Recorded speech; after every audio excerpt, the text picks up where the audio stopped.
Would Mario 64 still be a 10 out of 10 game if it didn't have decorative fish? And if so, why did they bother to put them in there? This is a question that's bothered me for years because almost every single 3D Mario game has decorative fish. In fact, most games with water have decorative fish. I recall there being a Call of Duty demo at E3 that explicitly touted how the fish moved out of the way when you got close to them. So we have fish move out of the way when you get close to them. Like it had a discernible impact on the overall product, which maybe it did. But my first experience with incidental fish was in Super Mario 64, and since that game there has been 2 decades of evolution to the incidental fish in 3D Mario games, so that's what we're going to look at today. 3D Mario's incidental fish. Let's start all the way back at the beginning.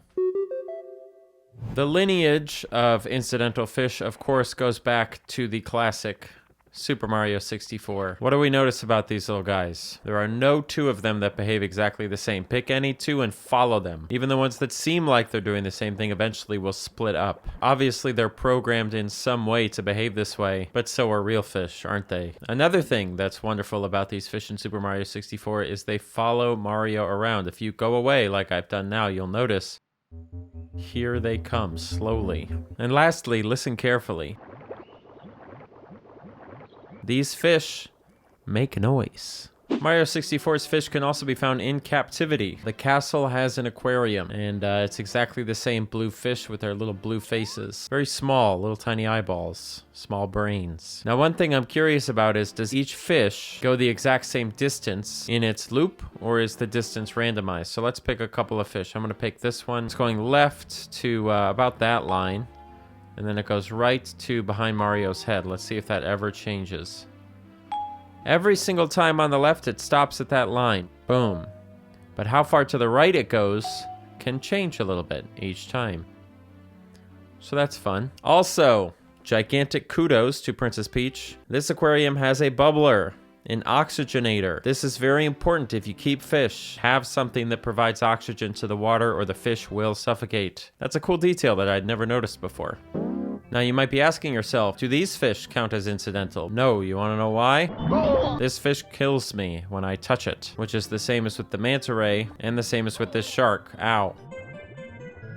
Here's a question for you. Are there other incidental fish in Super Mario 64 aside from these blue ones? Place your bets in the comments down below. I'll answer that question in a little bit because I actually have to go look and see because I can't remember. But I'll tell you what, I'm sick of looking at these blue Mario 64 fish. Let's go forward in time a few years. Let's add a few years to the incidental fish technology.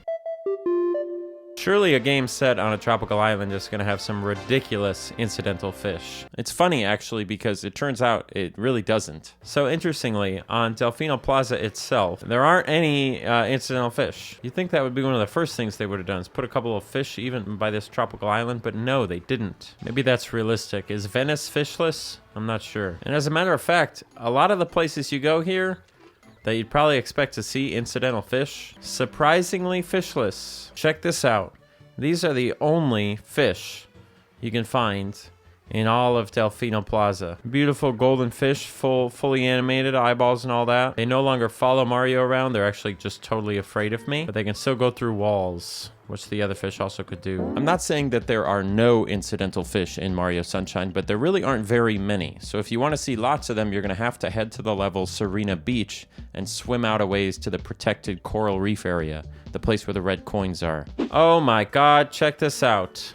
Completely different fish. Not quite just a retexturing of the ones you can find at Delfino Plaza. And then also on Gelato Beach, you've got these stunners over here. So Gelato Beach is really the place you want to go if you want to see some incidental fish in Super Mario Sunshine. Maybe it sort of functions as like the Great Barrier Reef, the last bastion of ocean not filled with Bowser's ocean plastic. Maybe the next Super Mario game will have a great island of plastic level as opposed to a water level. Could happen. So Mario Sunshine's fish as individuals are more detailed, more diverse, and more interesting to look at than Mario 64's, but they're also in significantly fewer areas. Additionally, Mario Sunshine has 4 different types of fish, whereas Mario 64 only has... You thought I forgot about it, didn't you? I asked you a question.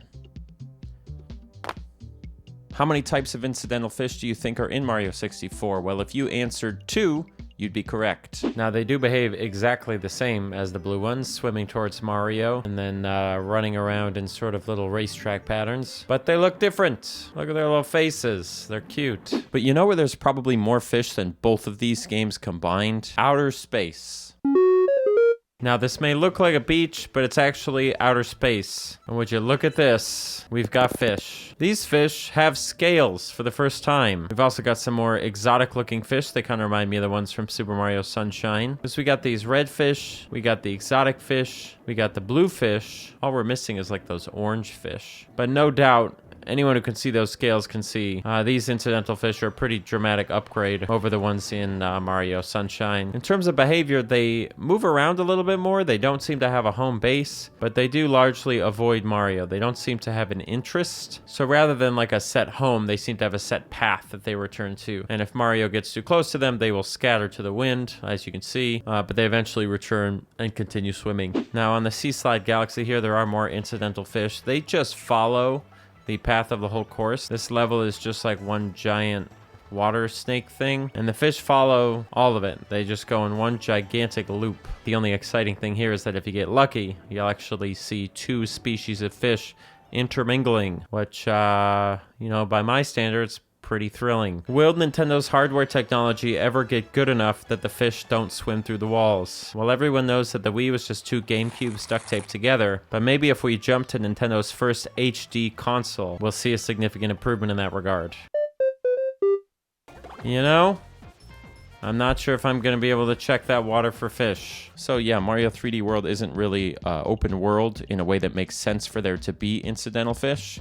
At least none that I could find. But there is one other place we might be able to check, which is the Bowser's Fury expansion released for the Switch re-release of this game in 2021. The map for that expansion was entirely water, so there's got to be some incidental fish, right? Well, it's true that there's a bunch of water, but there's really no fish. So I guess the Wii U kind of a bust for incidental fish. But guess what? The Wii U barely counted as a console. You know what does count as a console? The greatest Mario game of all time.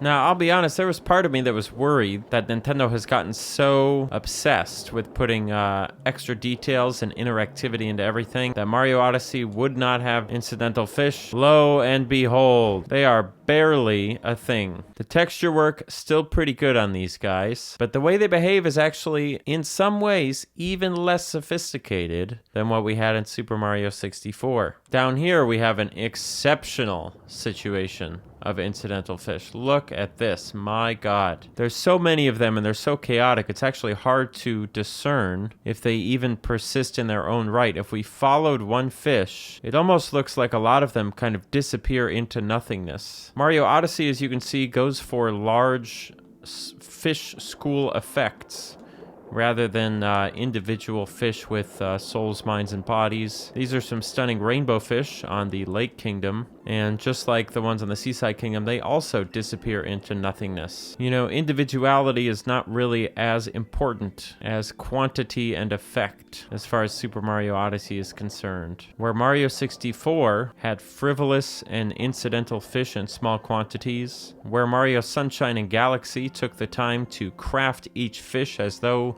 you could grab it, touch it, and cook it and eat it, Mario Odyssey shows the fish's personality through the whole school. In that sense, it's a very communist document. I'm sure there are many more lessons we could learn from incidental fish in other games. When you think of incidental fish, are there any games that come to mind?